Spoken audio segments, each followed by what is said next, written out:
respond? We would like to respond, Your Honor. The lady may proceed.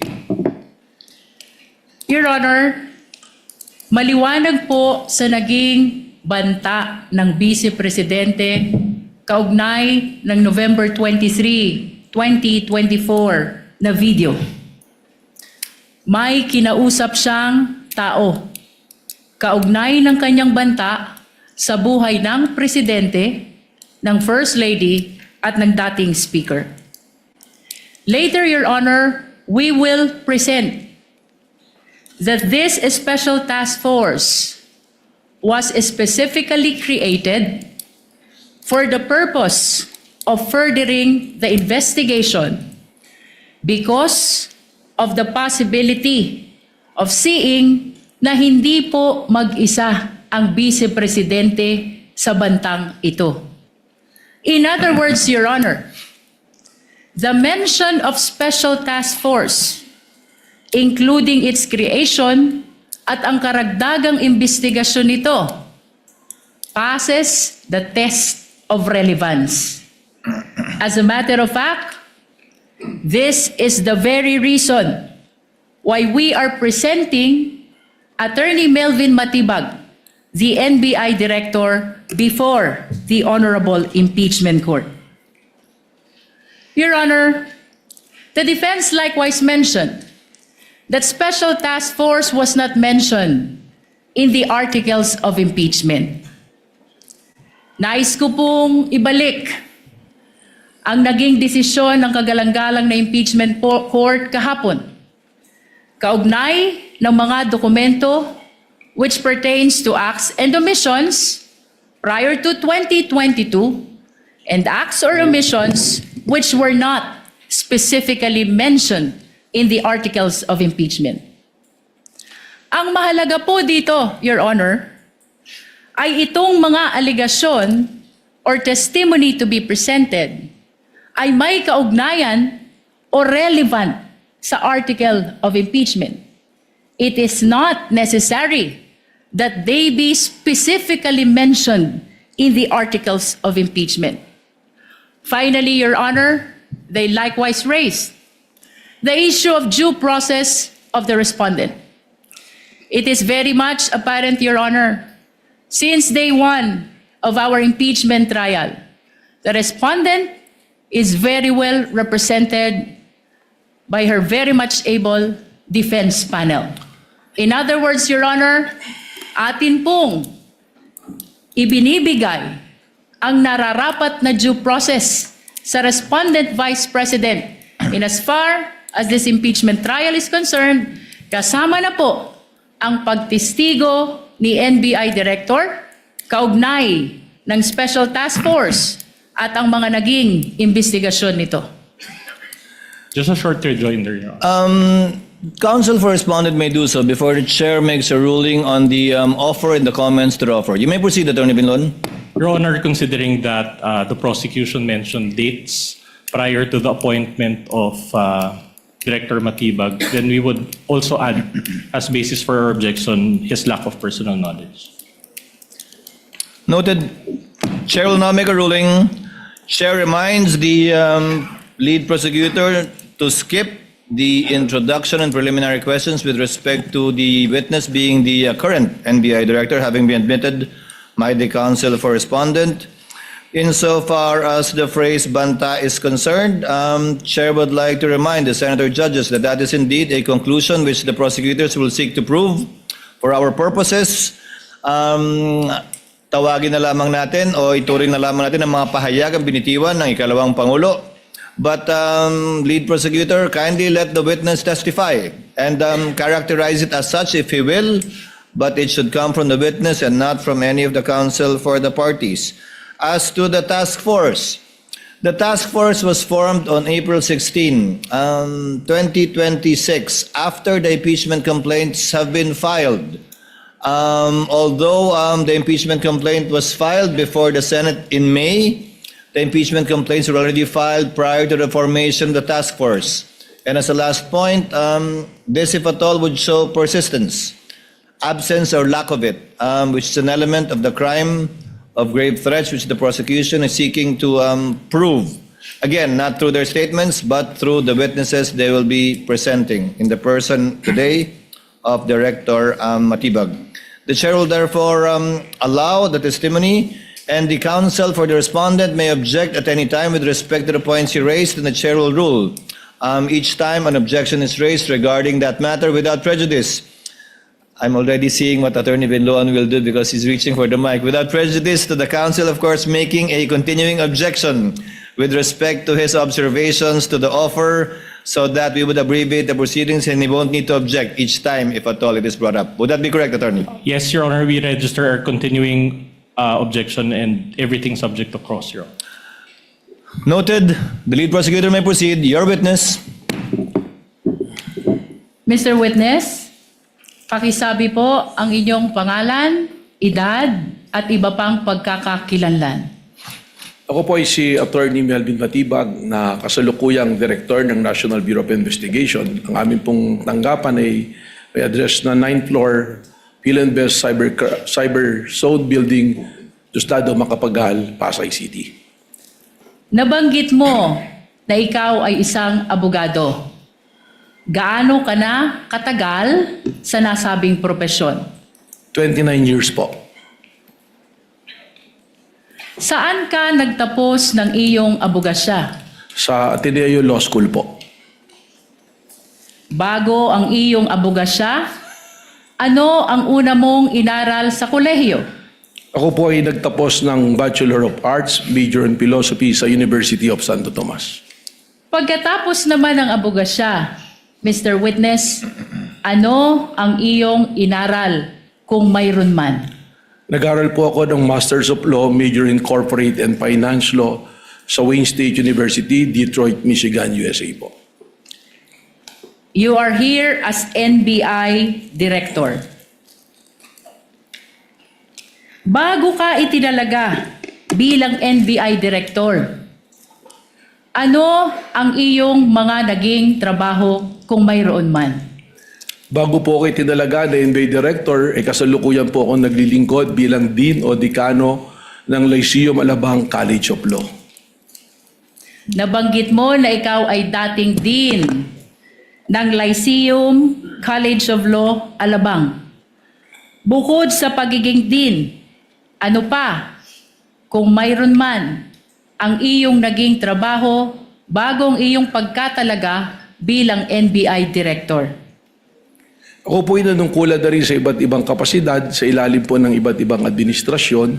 Una-una po rito bilang Director ng Laguna Lake Development Authority sa administrasyon po ni dating Pangulong Gloria Macapagal Arroyo. Nabanggit mo na ikaw ay naglingkod bilang Director ng Laguna Lake Development Authority panahon ng dating Pangulo, Gloria Macapagal Arroyo. Ano pa, Mr. Witness, kung mayroon man, ang iyong naging trabaho bago ka itinalaga bilang NBI Director? Sa administrasyon po din ng dating Pangulong Gloria Macapagal Arroyo, ako rin po ay nanungkulan bilang General Manager ng Manila International Airport Authority at sa administrasyon din po ng dating Pangulong Rodrigo Roa Duterte, ako rin po ay nanungkulan sa iba't ibang kapasidad po. Nabanggit mo na sa ilalim ng administrasyon ni Pangulong Duterte, nanungkulan ka rin sa gobyerno. Ano itong mga posisyon mo sa gobyerno na iyong nabanggit? Objection, Your Honor. Relevance. Your Honor, may I Counsel may respond? answer. Counsel may respond, The rather. prosecution, Your Honor, is establishing the competence of the witness, the qualification as an official of the government. We are establishing, Your Honor, that he is loyal to his duty regardless of the principal he is serving. Wind up with your preliminaries, counsel. Witness may answer. Objection overruled. Thank you, Your Honor. Ako po ay nanungkulan bilang Presidente at CEO ng National Transmission Corporation mula po noong January 2017 hanggang Marso 2022 at pagkatapos doon ako po ay tinalaga bilang Cabinet Secretary po ng dating Pangulong Rodrigo Roa Duterte. Kaugnay pa rin ng iyong pagiging NBI Director. Kailan ka itinalaga sa nasabing posisyon? Ako po ay nai-appoint noong pong February 20 ng kasalukuyang taon po. Mr. Witness, bilang NBI Director, ano ang iyong mga responsibilidad at kapangyarihan kung iyong nalalaman? Objection, Your Honor. We already stipulated on this matters. No need for the director. Your Honor? Yeah. Did you stipulate, counsel, as well as with the powers, responsibilities of We're willing to stipulate, Your Honor, as what The the law director? provides. Your Honor, regardless of the position of the defense to stipulate on the fact pertaining to the powers and responsibilities of the NBI Director, it is the position of the prosecution that since this is a constitutional process, mahalaga po na marinig ng ating mga iginagalang na senator judges, ganun din ng mga kababayang nanonood kung ano talaga ang responsibilidad at kapangyarihan ng isang NBI Director. Understood, counsel, but it has been stipulated already by counsel for the respondent. So kindly go straight to the matter at the soonest possible time. You're on a short leash with respect to the preliminaries on the qualifications of the witness. Kindly proceed, ma'am. Mr. Witness, ano ang iyong mga kapangyarihan at responsibilidad kung iyong nalalaman? Ang kasama po dito sa aking mga responsibilidad, ang unang-una na po, we are the primary investigating authority ng ating pong bansa. Kung kaya po, ito po ay aming mandato na mag-imbestiga sa anumang usapin o mga maaring krimen na pumapasok sa amin. At kasama rin po dito ang pagbabalangkas ng mga polisiya at pagbubuo po ng mga units or division kung kinakailangan at ang pagmamanage din po administratively po ng aming opisina. Sa mga kapangyarihan at responsibilidad na iyong binanggit, ano ang araw-araw mong ginagampanan kung mayroon man at kung iyong nalalaman? Ang araw-araw pong pagbabantay at pakikipag-ugnayan sa aming mga ahente dahil po sa araw-araw namin pag-iimbestiga ng iba't iba pong usapin na pumapasok po sa aming ahensya. Kaugnay pa rin ng mga binanggit mong kapangyarihan at responsibilidad, ano ang pinakamabigat mo na responsibilidad bilang NBI Director kung iyong nalalaman? Objection, Your Honor, calls for an opinion. Witness may answer. I think witness is competent enough to answer that question. Thank you, Mr. Presiding Officer. Ang akin pong hindi lamang po bilang primary investigating agency, kundi ang amin pong primerong ginagawa ay ang pagbabantay para po sa ating mga taong bayan at bantayan din po ng ating konstitusyon ay may patupad at siguraduhin na hindi po nagkakaroon ng kaguluhan at ligalig para ito po ay puksain, habulin at amin pong kung kinakailangan ay kasuhan ang mga taong lumalabag po sa amin pong mandatong binabantayan. Chair would like to remind the lead prosecutor to go into the meat of our direct examination already. I think we've heard enough of the preliminaries insofar as Director Matibag is concerned. Kindly May we proceed, ma'am. Your Honor. Mr. Witness, naririto ka upang tumistigo sa impeachment trial na ito. Ano ang pagkakakilanlan ng respondent sa impeachment trial na ito kung iyong nalalaman? Malinaw naman po na ang nasasakdal po sa impeachment trial na ito ay ang ating pong Vice Presidente na si Vice President Sara Duterte.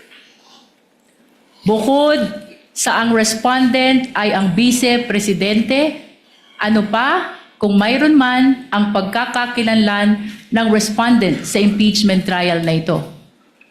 Base po sa aking mandato bilang direktor nang ako po ay pumasok sa aming opisina, lahat po ng mga kasong nakabinbin at mga amin na naipasok sa Department of Justice ay akin pong niribisa at tiningnan upang akin po itong masubaybayan. At isa po sa mga kasong aking nakita rito, ang respondent po rito ay ang ating pong Vice Presidente kung saan po siya ay kinasuhan ng aming Cybercrime Division ng grave threat at inciting to sedition na sa kasalukuyan po ngayong nakabinbin sa Department of Justice. Nabanggit mo na ang respondent ay may kasong grave threat at inciting to sedition sa DOJ. Mr. Witness, ano pa kung mayroon man ang pagkakakilanlan ng respondent sa impeachment trial na ito? Ang ating pong Vice Presidente, kasalukuyang ating pong subject sa ating continuing investigation dun po sa pagbabanta at plano na pagpatay po sa ating Pangulo, sa First Lady at sa dati pong Speaker of the House. Mr. Witness, may binanggit ka na continuing investigation ng NBI. Ano ang iyong ginawa kung mayroon man kaugnay ng ongoing investigation ng NBI na iyong binanggit? Tayo po ay nagtatag ng tinatawag ko ni Special Task Force po sa pamamagitan ng pag-create po ng isang administrative order kung saan bumalangkas po tayo ng mga miyembro ng aming pong opisina para sila po ang magtuloy ng investigasyon na ito at mag-monitor po ng mga kailangang gawin. Kaugnay pa rin ng binanggit mong Special Task Force. Ano ang kahalagahan nito sa investigasyon na ginagawa ng National Bureau of Investigation? Napakahalaga po para sa amin sapagkat from our law enforcement perspective, ang ginawa pong banta ng Vice Presidente ay tinatrato na namin hindi banta kundi isang plano para po sa pagpatay sa ating Pangulo. And that is a threat to the President which we consider also na threat po sa ating national security. Mr. Witness, anong katunayan mayroon ka? Kaugnay ng iyong binanggit na binuong Special Task Force upang mag-imbestiga sa lahat ng banta sa buhay ng Presidente, kasama na ang pagbabanta ng Vice Presidente. Meron po akong inisyu na Administrative Order number 11 noong April 16 ng kasalukuyang taon po. At kung ipapakita sa iyo ang kopya ng Administrative Order number 11, ito ba ay makikilala mo? Opo.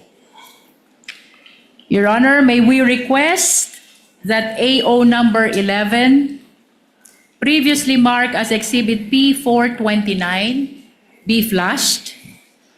We likewise request, Your Honor, that Attorney Kyle Kapunan, Assisting Counsel, be allowed to approach the witness for confirmation of the document. Assisting counsel for the prosecution may approach, and likewise, assisting counsel for the respondent may approach to confirm and validate the document being shown to the witness.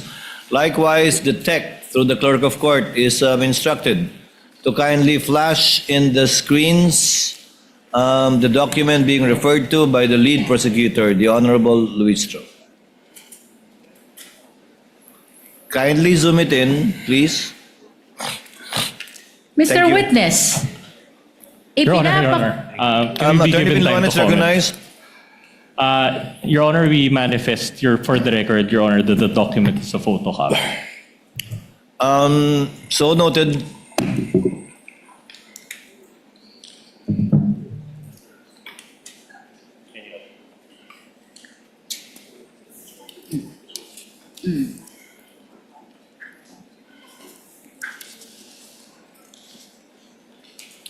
Thus, the lead prosecutor confirmed the observation of the counsel for respondents while we are awaiting, the respondent rather, Your Honor, while we are awaiting for their review of the document.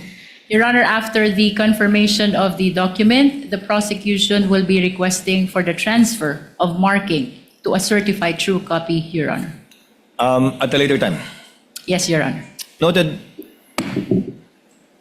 Counsel may proceed when she's ready. Mr. Witness, ipinapakita sa iyo ngayon, may we request the assisting counsel to please show the document to the witness? Attorney Kapunan, kindly. Mr. Witness, ipinapakita sa iyo ngayon ang isang dokumento na may pamagat na Administrative Order number 11. Ano ang kaugnayan nito sa binanggit mo kanina na Administrative Order number 11 na kung saan nabuo ang Special Task Force? Ito po yung aking dokumentong binabanggit. Sa pangalawang pahina ng Administrative Order number 11, makikita ang isang lagda sa taas ng pangalang Attorney Melvin Matibag. Kaninong lagda ito, Mr. Witness? Sa akin po. Your Honor, may we manifest that AO number 11 has been previously marked as Exhibit P 429, and we just want to place on record the request for the transfer of marking at a later time to the certified true copy, Your Honor. Noted. Kaugnay pa rin ng Administrative Order number 11, Mr. Witness. Ano ang komposisyon ng Special Task Force kung iyong nalalaman? Ito po ay binubuo ng iba't ibang division na pinamumunuan po ng aming pong team leader na Deputy Director for Operations at dalawa po na assistant team leader sa pangunguna po ng Assistant Director namin for Investigation at Assistant Director for Intelligence po. Nabanggit mo ang team leader at assistant team leader ng Special Task Force. Sino naman ang mga miyembro ng Special Task Force kung iyong nalalaman? Your Honor, hindi po sino, kundi ito po ay mga grupo, specific units po. Isa na po rito ang National Capital Region Division namin, ang Cybercrime Division po namin, ang aming pong OCTD, Organized Crime, Transnational Crime Division, ang TID po at ang CFD. Mr. Witness, nabanggit mo ang National Capital Region Division. Ano ang dahilan at isinama ang National Capital Region Division sa miyembro ng Special Task Force kung iyong nalalaman? Sapagkat ang pag-iimbestiga po at ang continuing na surveillance ay tungkol sa banta sa kaligtasan po ng ating Pangulo at ang primerong opisina at tirahan po ng ating Pangulo ay nasa National Capital na tinatawag dating open source intel. Manilaw po roon ng ating Vice Presidente, sinabi mismo na siya ay kumausap na ng papatay at pumayag yung papatay na yan sa ating Pangulo ng Pilipinas. Mr. Witness, bukod sa iyong nabanggit kung saan may kinausap ang Vice Presidente, napapatay sa Pangulo, ano pa, kung mayroon man, ang dahilan o nagtulak sa'yo upang buuin ang Special Task Force? Kung makikita po ninyo doon sa whereas clauses ng Administrative Order 11, ang nag-isa pong nagpatibay rito ay yung aming napanood na live broadcast po ng isang rally na tinatawag na Rage Coalition. If I remember it correctly, it's April 12 na nagsasalita ang mayor ng Davao City na si Mayor Sebastian Basti Duterte na sinabi niya na isang ulo lang naman ang kailangan namin at yan ay ang ulo ni Bongbong Marcos. Yan po ay aming isinama sa aming factor upang buuin po itong ating Administrative Order number 11. May nabanggit ka na Rage Coalition Rally noong April 12, 2026. Ano itong insidenteng ito, Mr. Objection, Witness? Your Honor, relevance. We ask for the relevance, Your Honor. Part of the witness's narration. Counsel, you're on a short leash again. Kindly connected to this case. Your Honor, this Witness may answer. Dito po sa rally na ito ay nakita natin doon pa lang pa sa pangalan na sinasabing rage, ito po ay may interpretasyon base sa aming law enforcement experience na pag sinabing rage, galit, puot. At ang mga personalidad po na dumalo rito ay makikita nating mga personalidad na kilalang tumutuligsa at naglalabas ng destabilisasyon po sa atin pong gobyerno ngayon. Makikita po natin ang presence ng iba't ibang personalities dyan na consistent na nagdudulot ng ligalig po sa atin pong bansa. Mr. Witness, kung ipapakita sa iyo itong videong ito ba'y makikilala mo? Opo. Anong partikular na bahagi ng videong ito ang tumutukoy sa iyong sinabi kung saan may binanggit si Mayor Sebastian Duterte? Mr. Presiding, we be allowed Objection, to Your check Honor. on the timestamp. Let's listen to the counsel's objection first. Attorney Vinluan, what is your objection? Again, irrelevant, Your Honor. Same ruling. Counsel, go to it directly, and I hope you will connect and make the connection between this video and the matter at hand. Yes, Director Matibag, you may proceed to open the Are you referring to your notes, rather? Opo, yung po ang aking investigation. You note. may refer to your notes, Kung saan Director po Matibag. nakasulat ang timestamp nung video na akin po binabanggit. Your Honor, may we be allowed also to peruse Counsel that- for, assisting counsel for the respondent may look at the document being reviewed by the witness. Likewise, should the prosecutor wish to do so, assisting counsel for the prosecutor may also stand up and accompany assisting counsel for the defense. You may proceed, Director Matibag, to answer. Yan po ay nasa timestamp 2:34:35 to 2:34:43. Your Honor, we are requesting that the video of Mayor Sebastian Duterte during the Rage Coalition on April 12, 2026, which has been previously marked as P430, particularly timestamp 2:34:35 to 2:34:43, be flashed, Your Honor. The tech is directed to kindly play the timestamps mentioned. May I request assisting counsel from the defense to kindly witness the breaking? Is the USB sealed, counsel? Has I the believe, seal Your been Honor. broken? Witness is instructed to break the seal while being witnessed by assisting counsel for both parties before it is presented to the tech for it to be played. Ayaw. Ayan.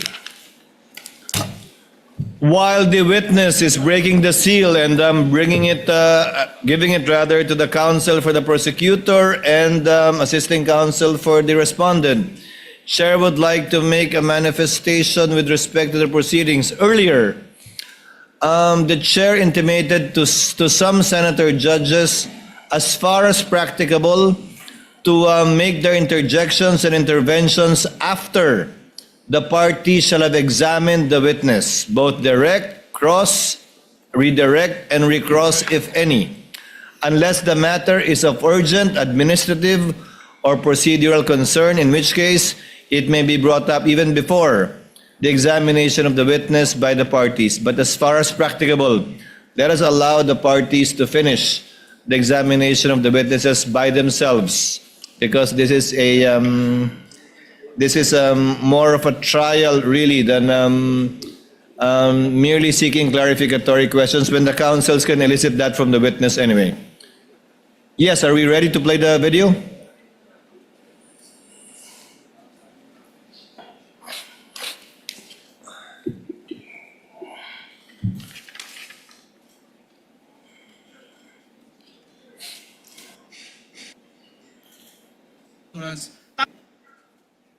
Tama na yan. That's okay. Isang ulo lang naman ang kailangan namin. Ang ulo ni Bongbong Marcos!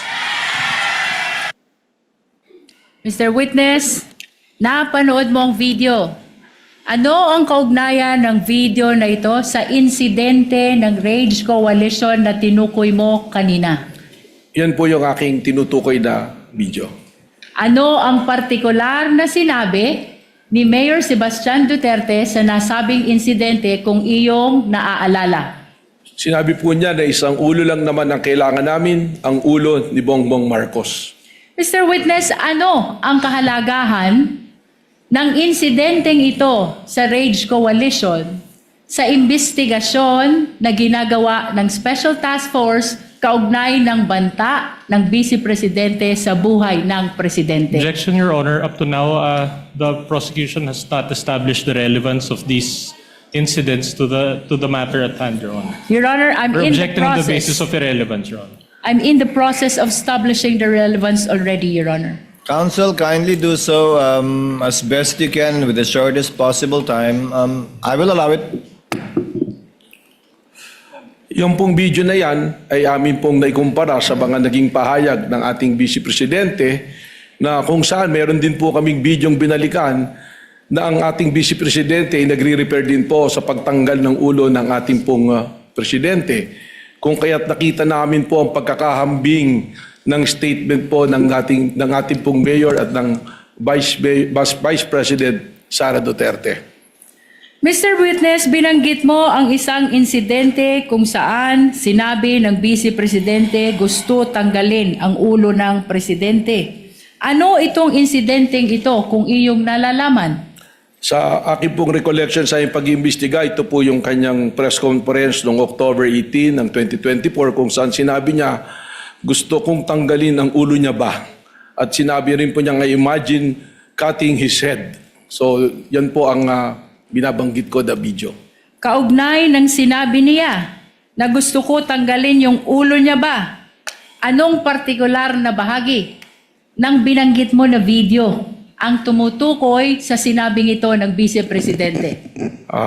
Mr. Presiding Officer, respectfully, with your permission, for the timestamp, I want to refer to my Witness notes. is allowed to refer to his notes Salamat with the po. assistance and within the view of the counsel, assisting counsel for the respondent and the prosecution if they so desire. Your Honor, can we ask permission to scan the whole notebook, Your Honor? Or at least the salient portions of the notebook, Your Honor. To look at it, to scan it, to see that if baka may mga nakasulat na iba dyan na wala nang kinalaman. Just to confirm that it is indeed his notes with respect. What is the book you are referring to or notebook you're referring to, Attorney Matibag? Mr. Presiding Officer, actually, diary ko po ito at saka notes eh. Combination. So kung makikita naman po, mula pa noon, iba't iba pong nakasulat dito. May mga personal po, may mga usapin. Ito lamang pong notes ko na to, nakatuon dun sa date kung saan po nagkaroon na ng investigation po yung Administrative Order number 11. Then just the salient portions, Your Honor. Your Honor, just for the record, we would like to invoke the right of the witness to refer to his notes because that note pertains to investigation notes which were prepared, done, written at the time of the investigation, Your Honor. That is to refresh his memory, Your Honor. No, the presiding officer already allowed it. Counsel for the respondent, your assisting counsel is there. Without necessarily scanning the whole notebook which might contain other confidential or perhaps personal information, he may observe what the witness is referring to and you may make your observations known to the record should he observe something out of the ordinary. Witness may answer. Ang timestamp po dun sa sinabi kong gusto kong tanggalin yung ulo niya ba is from 1:35:57 to 1:36:10 po. Your Honor, may we request that the video of the Vice President on October 18, 2024, during her press conference, previously marked as P411, particularly timestamp 1:35:57 to 1:36:10, be played, Your Honor. Has the USB seal been broken by the witness? If not, witness is instructed to kindly break the seal of the marked evidence in full view of the assisting counsels for the parties. Thereafter, for the USB to be brought to the tech booth, and the clerk of court is instructed to have it played with respect to the identified timestamps of Director Matibag.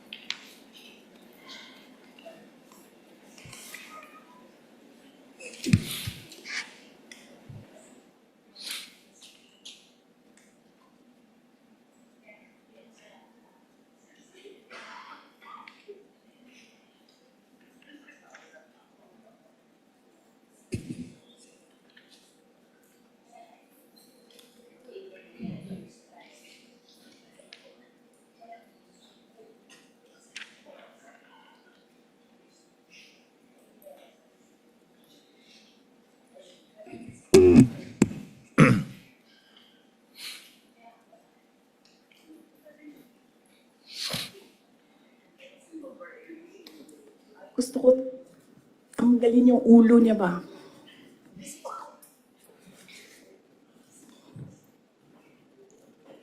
Mr. Witness, Toxic napanood mo ang video. The video is still playing, I believe, lead prosecutor. Unless you want it cut already. Yung times. It may be cut, Your Honor. I'm sorry? Do you It may want? be cut, Your Honor. Okay. The timestamp is only 1:35:57 to 1:36:10. Mr. Witness, napanood mo ang video? Ano ang kaugnayan nito sa insidenteng tinukoy mo kanina kung saan sinabi ng Vice Presidente, gusto kong tanggalin ang ulo niya ba? That is the same video that I was referring to. Kanina, Mr. Witness, binanggit mo din na may sinabi ang Vice Presidente, I imagine myself cutting his head. Anong partikular na bahagi naman ng video na iyong tinukoy ang tumutukoy sa sinabing ito ng Vice Presidente kung iyong nalalaman? Again, Mr. Presiding Officer may be allowed to look for the Witness may do so. Thank you po. Timestamp 136:52 po to timestamp 136:58. Your Honor, may we request that the same video be played, particularly timestamp 136:52 to 136:58. Pertaining to the same exhibit, counsel. Yes, Your Honor. Same exhibit P411. Tech is instructed through the clerk of court to kindly play the video. Myself cutting his head. Mr. Witness, napanood mo ang video. Ano ang kaugnayan nito sa insidenteng tinukoy mo kanina kung saan sinabi ng Vice Presidente, I imagine myself cutting his head. Yan din po yung video ang aking tinutukoy. Mr. Witness, kanina ay binanggit mo ang insidente ng Mayor Sebastian Duterte. Kaninong ulo ang kailangan nila kung iyong nalalaman? Objection as answered, Your Honor. Asked and answered. Move on, counsel.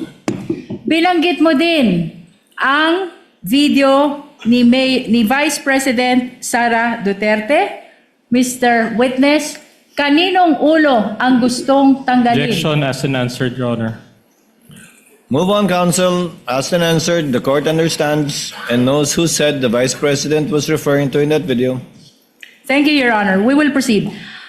Ano ang obserbasyon mo dito sa video ni Mayor Sebastian Duterte at sa video ni Vice President Sara Duterte kaugnay ng investigasyon ng Special Task Force kung mayroon man? Objection vague, Your Honor. Ano ang obserbasyon mo? Kindly be more specific, counsel. Although the witness is competent, kindly be more specific so that the witness can more intelligently answer the question. Mr. Witness, anong koneksyon kung mayroon man ang video ni Mayor Sebastian Duterte at ang video ni Vice President Sara Duterte sa kasalukuyang investigasyon ng Special Task Force? Objection, kung Your Honor. mayroon man Objection, at Your kung Honor. iyong nalalaman. Objection, Your Honor. Still vague and as answered. Witness may answer if he knows so that we can move on. Director Matibag, kindly respond. Salamat po. Kapansin-pansin po na makikita natin na nanggagaling sa isang pamilya ang pagbabanta sa ating Pangulo at parehas na nag-refer sa ulo ng Pangulo. Kung kaya naman, iniisip po ba namin kung meron bang kasabwat o may sabwatan sa pangyayaring ito sapagkat gaya po ng aking binanggit na noong November 23, binanggit po ng ating Vice Presidente na meron na siyang kinausap para pumatay sa ating Pangulo at pumayag siya. Kaya ito po ang amin pong tinututukan sa task force na amin pong itinatag. Objection, Your Honor. We would have to object as to the answer being non-responsive, and we would like to move, Your Honor, that it be expunged from the record. Your Honor, the witness has answered already, and that should form part of the transcript of our trial today. Then we move to strike it off, Your Honor. The objection is overruled and the motion to strike is denied. Let it remain in the records for the appreciation of the senator judges as to the weight they will give that particular part of the witness's testimony. We will submit, Your Honor. Mr. Witness, binanggit Councilman, mo proceed. kanina na may kinausap ng tao ang Vice Presidente. Ano ang kahalagahan nito sa inyong investigasyon sa Special Task Force? Kung mayroon man. Sapagkat ito po, yung amin mismong tinitingnan, sapagkat ang tingin nga po namin dito, that the threat is serious, active, and continuing doon po sa banta sa ating presidente. At dahil ito ay seryoso, aktibo, at patuloy na umiiral, ay nagiging banta na rin po sa ating pambansang seguridad. Sapagkat anuman pong banta sa seguridad ng ating Pangulo ay banta po sa ating national security.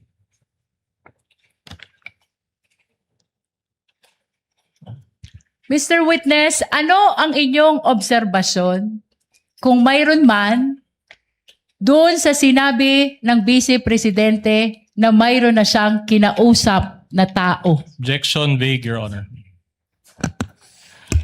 Your Honor, the witness is very much competent. Please allow him to answer the question. Witness objection overruled. Witness may answer. Kindly move on, counsel. I think I know where you're getting at. But kindly move on toward your point. Witness may answer.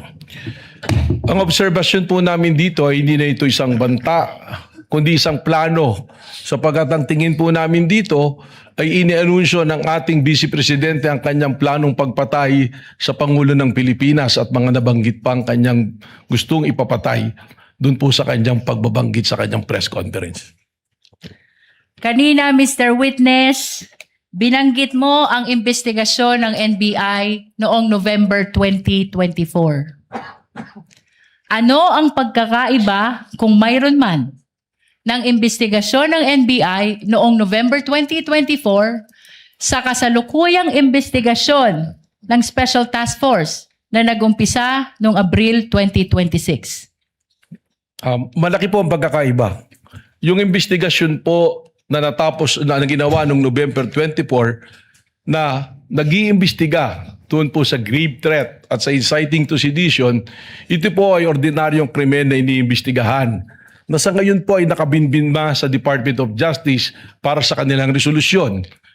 Pero ang amin pong iniimbestigahan ay sinuulit ko nga po, the serious, active, and continuing threat to the life of the President which already transcend to a national security issue. Sapagkat malinaw po na hindi na ito banta, kundi isang plano na patayin ang Pangulo ng Pilipinas. With the permission of the Council of the Parties, Chair would like to clarify for the record and for the Senator judges that the investigation conducted by the NBI in November of 2025, the witness was not yet the director at that time, but he can testify as to the fact that the agency he now heads conducted the investigation, but not as to the truth of the investigations conducted at that time, but as to the fact that investigations were conducted only.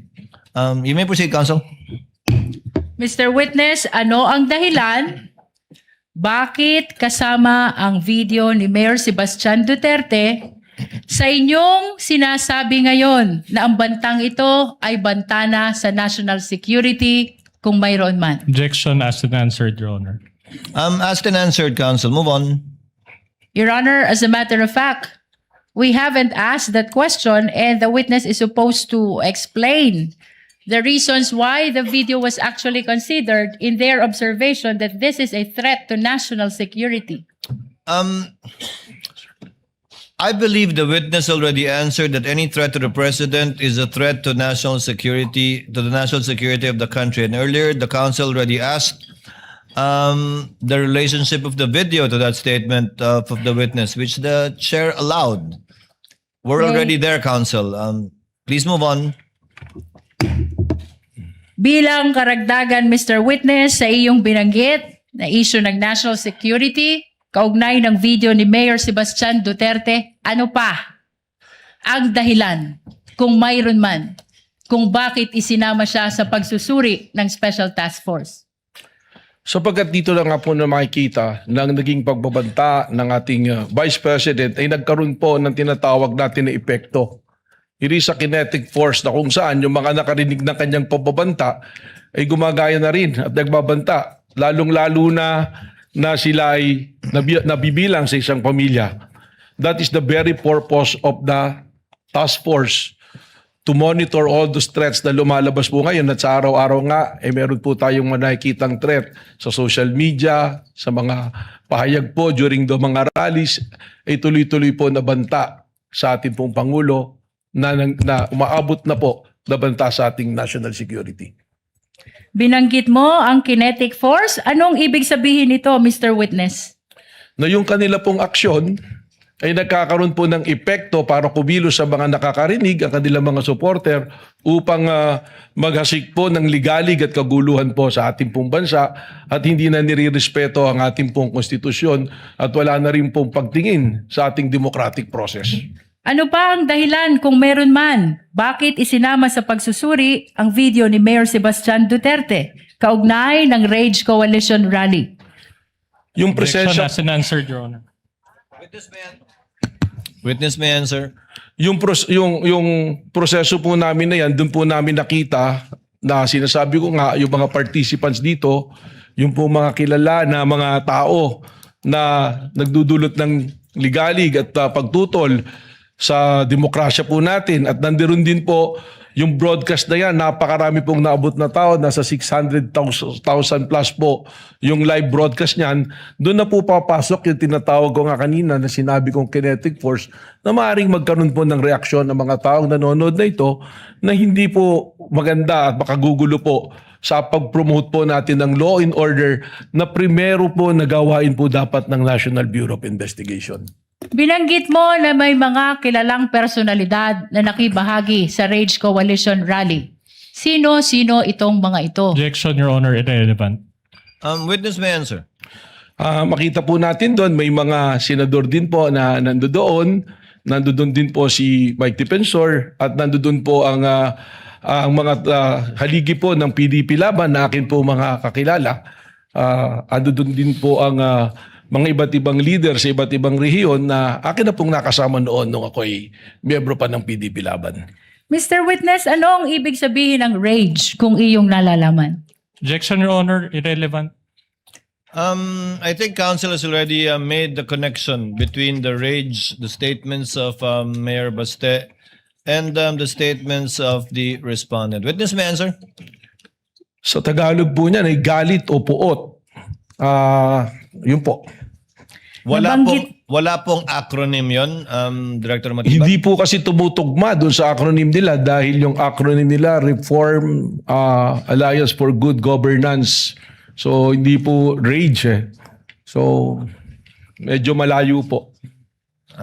May proceed, Your Honor. Council may proceed. Nabanggit mo din, Mr. Witness, na maraming nanood ng videong ito. Ilan ang nanood ng videong ito kung iyong nalalaman? Sa live broadcast po, lumabas po na nasa 600,000. At ano ang kahalagahan na 691,000 ang nanood sa live broadcast ng videong ito kung mayroon man?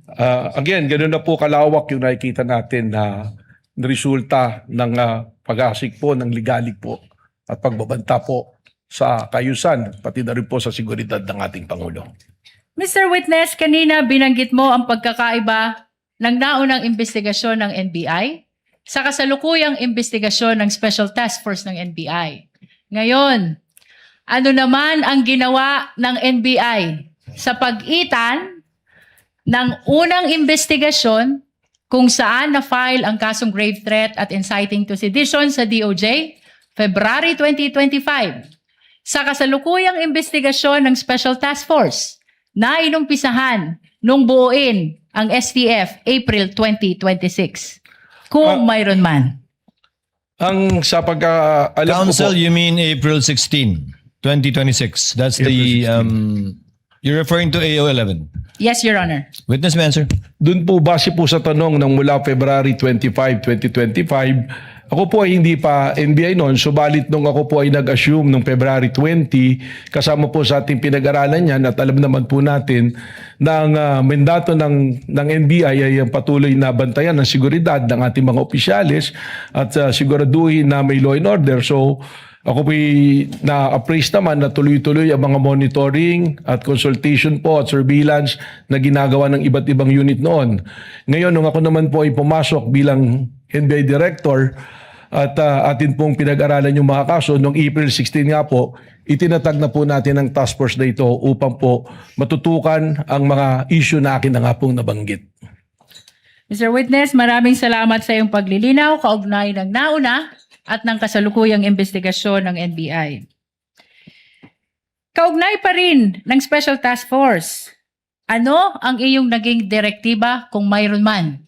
Kaugnay ng video ni Mayor Sebastian Duterte noong April 12, 2026. Akin pong ipinag-utos to the task force na may authenticate at may preserve itong video ito sapagkat amin pong iniisip na ito'y magiging material sa amin pong pag-iimbestiga at sa darating po na panahon na amin po itong gagamitin.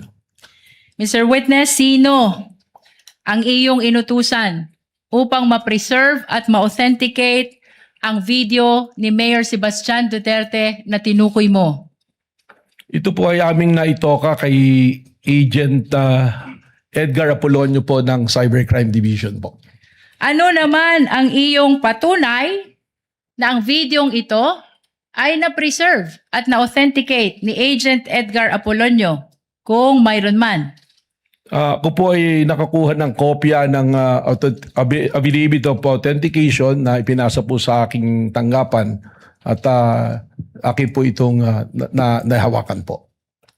Your Honor, we are requesting that affidavit of authentication of Edgar Apolonio, previously marked as Exhibit P431, be flashed. Likewise, Your Honor, we're requesting that we allow assisting counsel to present the document to the witness for confirmation.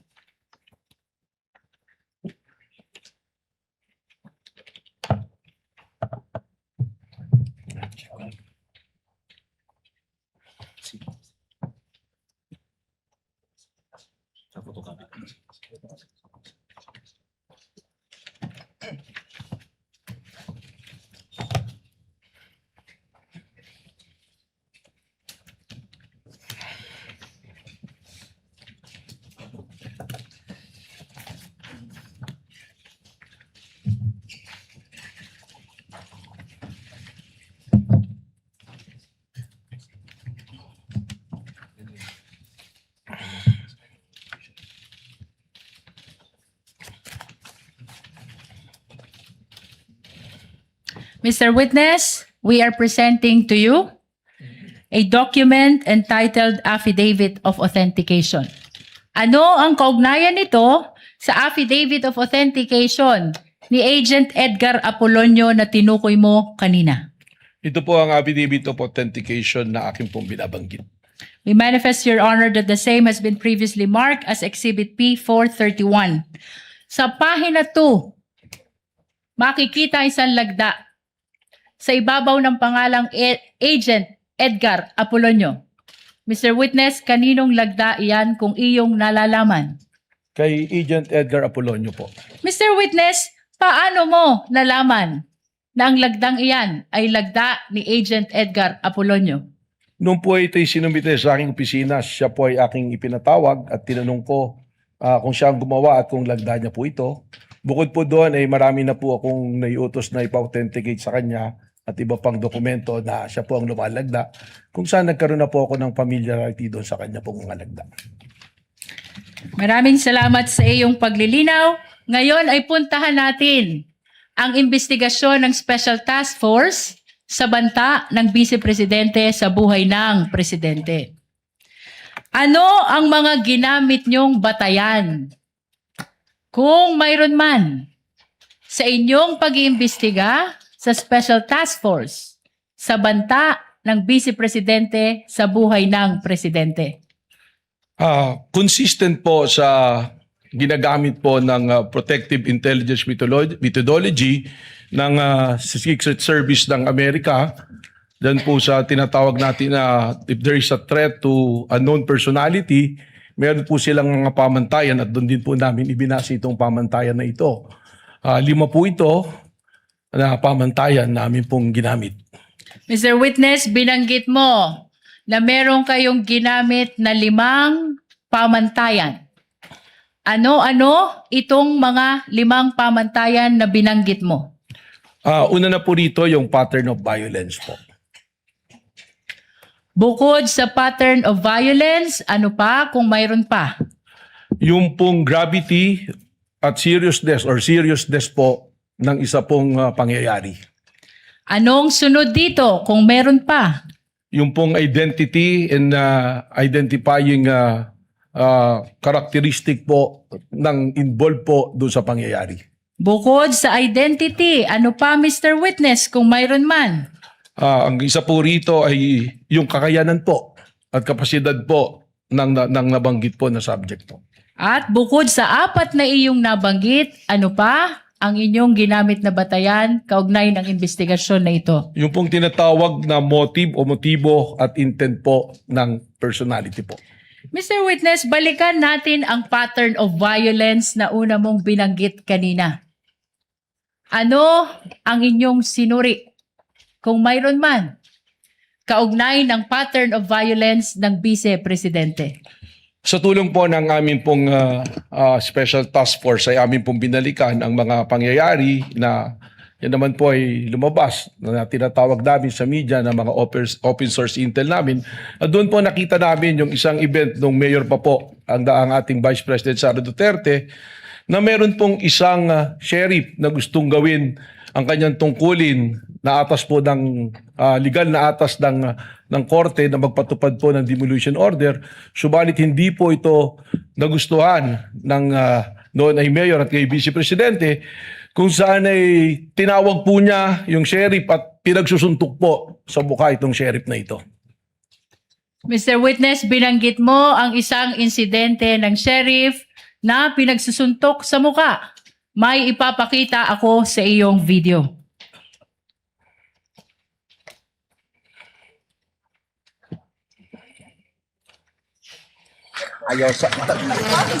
Noong July 2011, habang nakaupong mayor ng Davao City, sinapak ni Vice President Sara Duterte ang isang court sheriff.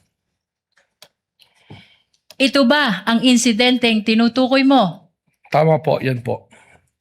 Bukod sa insidente ng sheriff na sinuntok ng Vice Presidente, ano pa kung mayroon man ang inyong sinuri kaugnay ng pattern of violence ng Vice Presidente? As part of our investigation, kami po ay nakakakuha ng mga dokumento related po dito sa aming inimbestigan kung saan we got hold of a affidavit of ito pong dating police ni si Arturo Las Canas na self-confessed member ng DDS na kung saan doon po sa kanyang affidavit na yan ay atin pong nakita at inilalarawan po at sinasabi nitong ni Arturo Las Canas na ang Vice Presidente mismo ay kasama doon sa Oplan Tokhang, isa sa mga arkitekto ng Oplan Tokhang. At dito rin po niya sinabi na instead na barilin at patayin para hindi nalalaman ng media, ay kidnapin na lamang yung mga subject po, mga shabu users o kaya yung pong ibang gumagawa ng krimen o nagtitinda ng droga at ibaw na lang po sa isang quarry. Na kung saan natagpuan po later nitong Laod Quarry na mayroon pong mga biktima ng extrajudicial killings. Mr. Witness, nabanggit mo ang affidavit ni Arturo Las Cañas. Nasaan ang affidavit na tinutukoy mo? Objection, Your Honor. May we know the relevance of all these questions? Your Honor, we're establishing the pattern of violence. And this is very much relevant. Witness may answer. Sa pagkakalam ko po, ang affidavit na ito ay nakasumito po sa International Criminal Court na sasalukuyan po dumidinig ng kaso ng extrajudicial killings po. Kaugnay pa rin ng affidavit of Arturo Las Cañas. Nasaan ang kopya nito kung mayroon ka man? Meron po Objection, Your Honor. The witness is not competent to provide an answer on an affidavit that he did not execute. Your Honor, may I respond? Lead counsel may respond.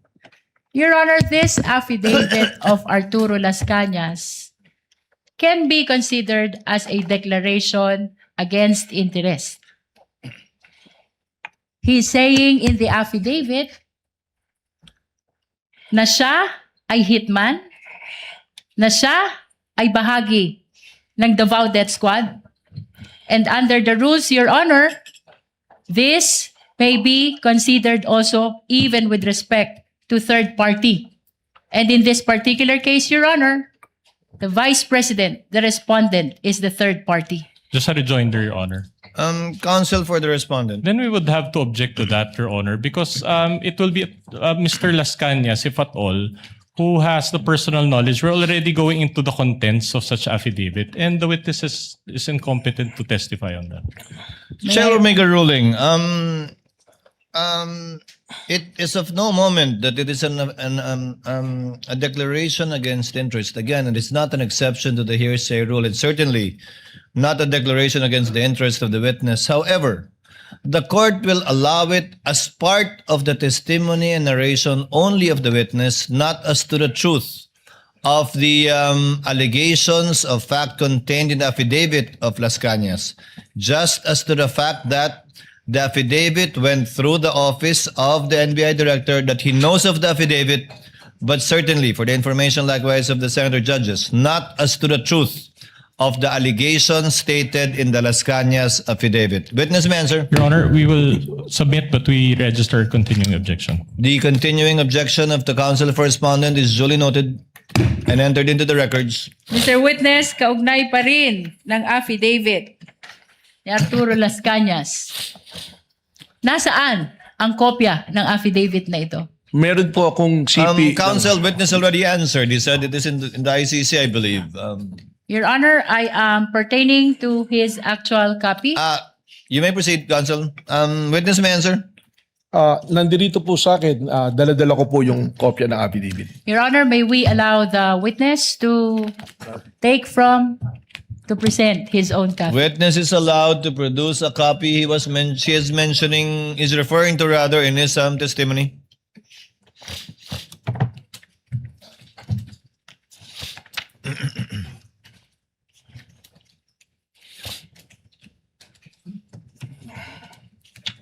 For the record, counsel, assisting counsel for the respondent, as well as assisting counsel for the prosecutors, are viewing the document produced by the witness.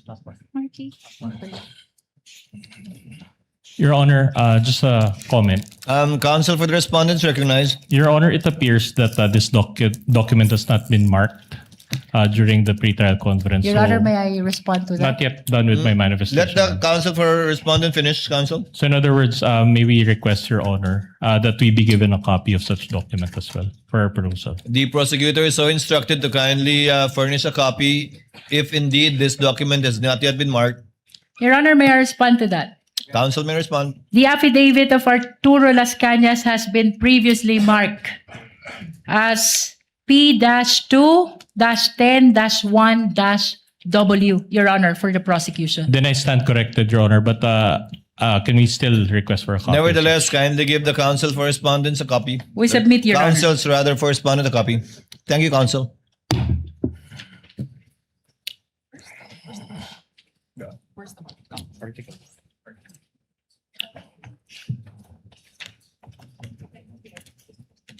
But we make the manifestation, Your Honor, that such Counsel may proceed to make a manifestation. that such exhibit was indeed marked, but it was marked under Article 2, Your Honor, not Article 4.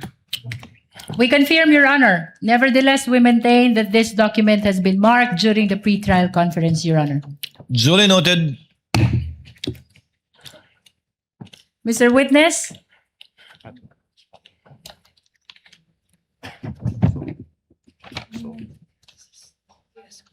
Ito yung copy. It's the same.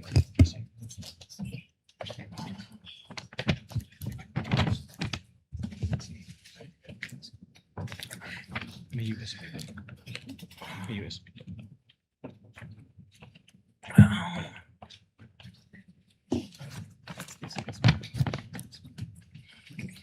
Is this part of the mark? Oh, this is part of the mark. Just an additional comment, Your Honor. Counsel may proceed. It appears that the two documents are not the same in that the marked documents contains a page and attached thereto is an USB. However, the copy of Director Matibag does not contain that page, Your Honor. I'm sorry, counsel. It appears, Your Honor, that the two documents are not the same. In What that, two documents are you referring to? the marked exhibit and the set of documents from Director Matibag. With all due respect, Your Honor, the copy that was marked contains a page with annexes including a USB, and such page does not appear in the copy provided by Director Matibag. So the copy of Director Mastibag does not contain a page with an attached USB. That's correct, Your Honor. It's incomplete. Does counsel for the prosecutors, assisting counsel for the prosecutors, or lead counsel confirm that? For the record? We confirm, Your Honor. Nevertheless, the representation of the witness is that the copy is his own copy and does not pertain to the copy of the prosecution. And we will be willing, Your Honor, to use the pre-marked copy for the purpose of confirmation of the witness, Your Honor. If you have it with you, counsel, why not just use that copy?